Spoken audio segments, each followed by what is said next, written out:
dit qu'à 3 heures de Paris, on parle de la démocratie.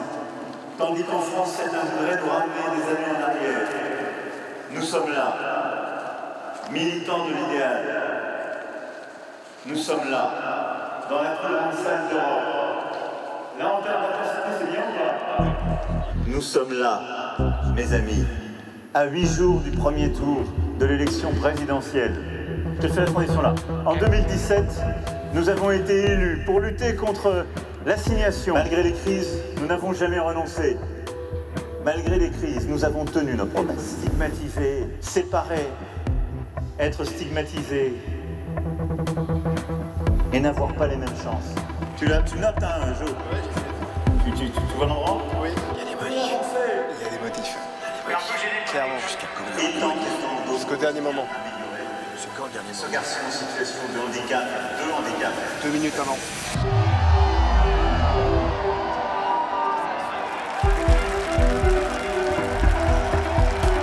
C'est mon premier gros meeting politique. On vient soutenir notre président. Oui, t'inquiète. C'est impressionnant. Je suis venu avec le groupe du Morbihan. C'est la première fois que je viens participer à un meeting, je voulais voir comment ça se passait et là ça a l'air chaud bouillant. On est dans un bon état d'esprit parce que ça fait longtemps qu'on voulait se réunir tous ensemble. C'est magnifique, hein, une telle liesse populaire, de partager tout ça ensemble, c'est un grand moment, c'est sûr. La mission, c'est incroyable, on la reprend. On reprend là, et je voudrais toute la salle cette fois-ci.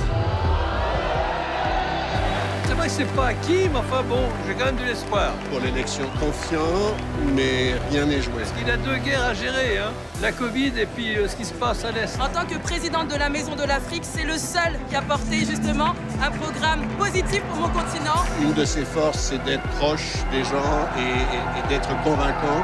J'envie les Français d'avoir un président comme ça. Mesdames, messieurs, vous pouvez vraiment vous applaudir votre voisin, votre voisine, parce que ça aussi, c'est cet esprit.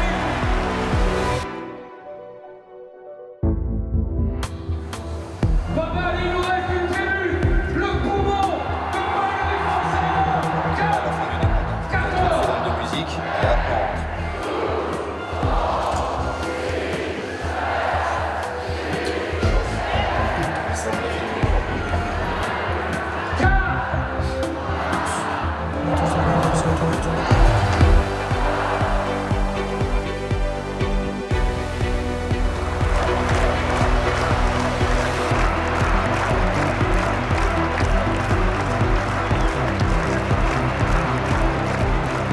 Super meeting, super ambiance, discours parfait, beaucoup d'émotions, j'ai même pleuré un instant, non, vraiment génial. Combattez-les par les idées, avec respect.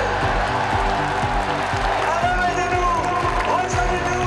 Ça s'est très bien passé, le discours il était cohérent, il est très éloquent. Je suis pas surprise. J'attends un président qui est déjà un président et qui sera encore pendant 5 ans un président. J'étais vraiment impressionnée. Le respect, la bienveillance, le progrès, une nation qui avance, c'est ce qu'on veut, de l'espérance.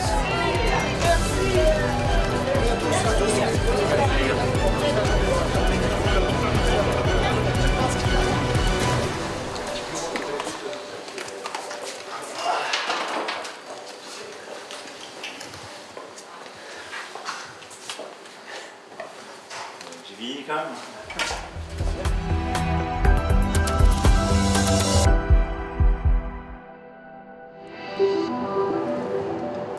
Vous pensez qu'il y aura des mouvements dans les urnes à 48 heures, à 72 heures? Ouais. Je pense que ça se cristallise un peu. Mais ça se cristallise de manière serrée.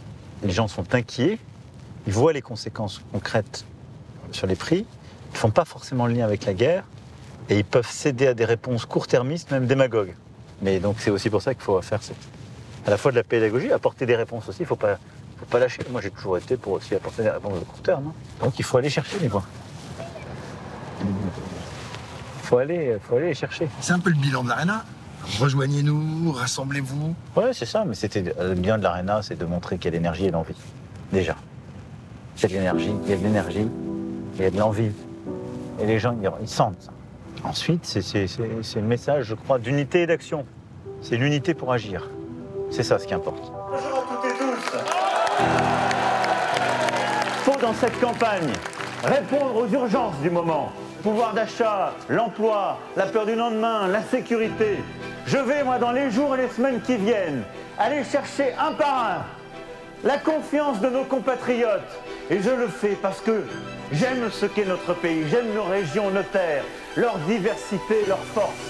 J'aime l'esprit qui souffle sur notre sol, la sève qui est la nôtre, celle de nos valeurs, de notre ambition. J'aime nos colères et nos impatiences. Et je pense que tout cela a un rêve formidable qui nous réconcilie et nous transporte. C'est le rêve européen. Voilà ce que j'étais venu vous dire en concluant. Vive la Bretagne, vive la République, vive la France et vive l'Europe! Vous allez bien? Très bien. Bonjour. Ça repousse. Merci, Monsieur le Président. Merci à vous. On compte sur vous, hein.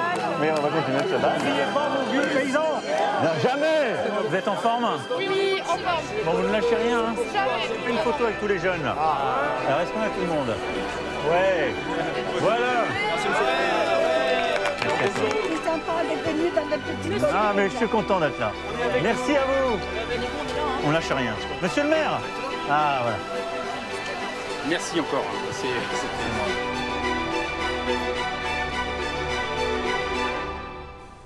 Enfin là, pour le coup, le vrai bain de foule.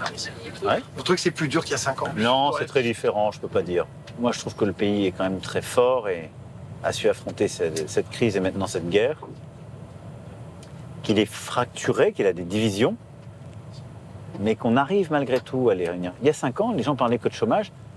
On a quand même réussi à beaucoup régler les choses. Ils en parlent beaucoup moins. Donc, les choses sont possibles quand on mobilise. Moi, je sens plutôt une énergie. Vous l'aimez cet exercice aussi? Oui, bien sûr. Puis on apprend plein de choses. On apprend toujours des choses. Bon, est-ce qui est compris, pas compris? C'est pour ça qu'on fait ça, ouais. C'est difficile d'expliquer les choses. Est-ce qu'en fait, c'est pas ça aussi un peu le problème? Non, mais les choses sont compliquées, mais après, ce qu'on entend, je trouve, ce sont les vies empêchées. C'est les gens qui sont bloqués dans leur vie, qui ont le sentiment de ne pas s'en sortir. Et en particulier, même les gens qui travaillent ont le sentiment de ne pas s'en sortir, de ne pas boucler le mois. Ça crée des frustrations et de l'inquiétude sur le plan individuel, pour soi, pour sa famille. Donc ça, il faut faire très attention. C'est exactement ce qui est un peu dur, personnel, c'est que c'est exactement ce pourquoi on s'est battu depuis 5 ans. Et si on a fait, tout le monde le reconnaît là, un effort de pouvoir d'achat, c'est pour ces catégories. Mais depuis 6 mois, on se prend la montée des prix. Le contexte est en train de totalement changer parce qu'on sort d'une pandémie. Et c'est toujours pareil, hein. Des grandes crises comme ça, elles créent des effets directs et indirects qu'on ne maîtrise pas. La pandémie, on a tout mis à l'arrêt, le quoi qu'il en coûte. On en sort, reprise mondiale qui va trop vite nous coordonner, les prix flambent. La guerre, qui est d'ailleurs pas totalement sans lien avec le Covid en termes de profond, mais qui fait que ça se tend encore plus. Les prix explosent. On a fait une réponse de court terme, on essaie de les tenir et de les baisser, mais les gens ne voient pas les hausses qu'on empêche. Et c'est ça justement, c'est cette difficulté d'expliquer. Non mais sur ces sujets, c'est toujours mieux d'être dans l'opposition. Parce que vous n'avez pas expliqué ce que vous avez fait que les gens ne voient pas, et vous dites, si j'étais là, moi j'aurais fait tout ça.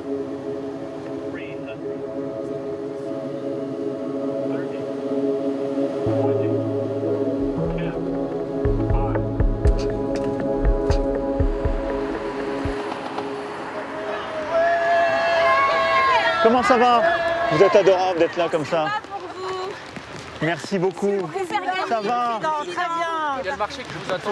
Ah bah je vais aller voir, je vais saluer un peu. Bonjour madame. Vous êtes confiant en France, ça va ou pas? Bah je me bats jusqu'au bout, moi, vous savez. Aux enseignants. J'y pense. Ça donne du mal. Je sais. C'est une des 2 priorités avec la santé que j'ai mise. La retraite essentielle. La retraite, on va faire la réforme pour pouvoir monter la pension minimale et réindexer complètement. La retraite, depuis que je suis à la retraite, je m'ennuie. C'est déjà permis, mais quand vous faites du cumul emploi-retraite, reprendre un emploi même quelques heures et permettre de pouvoir avoir les cotisations. Non, c'est vrai. Il y a des gens, ils veulent complètement arrêter parce qu'ils sont fatigués. Il y a des gens, ils s'ennuient quand ils arrêtent. Donc il faut laisser une liberté supplémentaire. Il n'y a pas qu'un modèle parce qu'on est 67 millions de vies différentes. Monsieur le Président, Vous allez bien? je suis ravie de vous voir chez vous. Je voulais vous remercier. Je suis expert comptable, mon associé est là. Grâce à vous, j'ai embauché 2 alternants. C'est moi qui vous remercie parce que vous prenez des jeunes et vous les mettez. Vous leur mettez le pied électrique. Tout va bien? Il y a du monde un peu? Bah là, oui, il y a du monde. On va rester un peu plus longtemps. Je vais faire une obligation vous en faire. Parce que là, ça va pas le faire longtemps. On va acheter du fromage, sinon je vais me faire engueuler. Bonjour madame. Pourquoi je passe vaccinal? Oui. Je suis tout à fait consciente que ça a peut-être sauvé beaucoup de vies. Mais moi, j'étais très gênée, il y a une fille de 12 ans, de la faire vacciner. C'est pas le risque individuel. Dans une épidémie, le risque est collectif. Et donc, en vaccinant votre fille, vous avez évité des formes graves et vous avez réduit sa transmissibilité. Vous avez, ce faisant, peut-être protégé sa grand-mère ou d'autres personnes âgées qu'elle a pu voir. Vous pouviez la mettre à l'école, c'était pas obligatoire de la vacciner. C'est normal qu'allant avec d'autres jeunes pour des activités sportives, on lui ait demandé le vaccin. Et le pass nous a protégés. Dans ma maison, il y a du soleil. Viens dans ma maison. Vous allez bien? Vous êtes prêts? Bah ouais, moi je suis prêt. Prêt à me battre. Courage à vous quand même. Mais pensez à...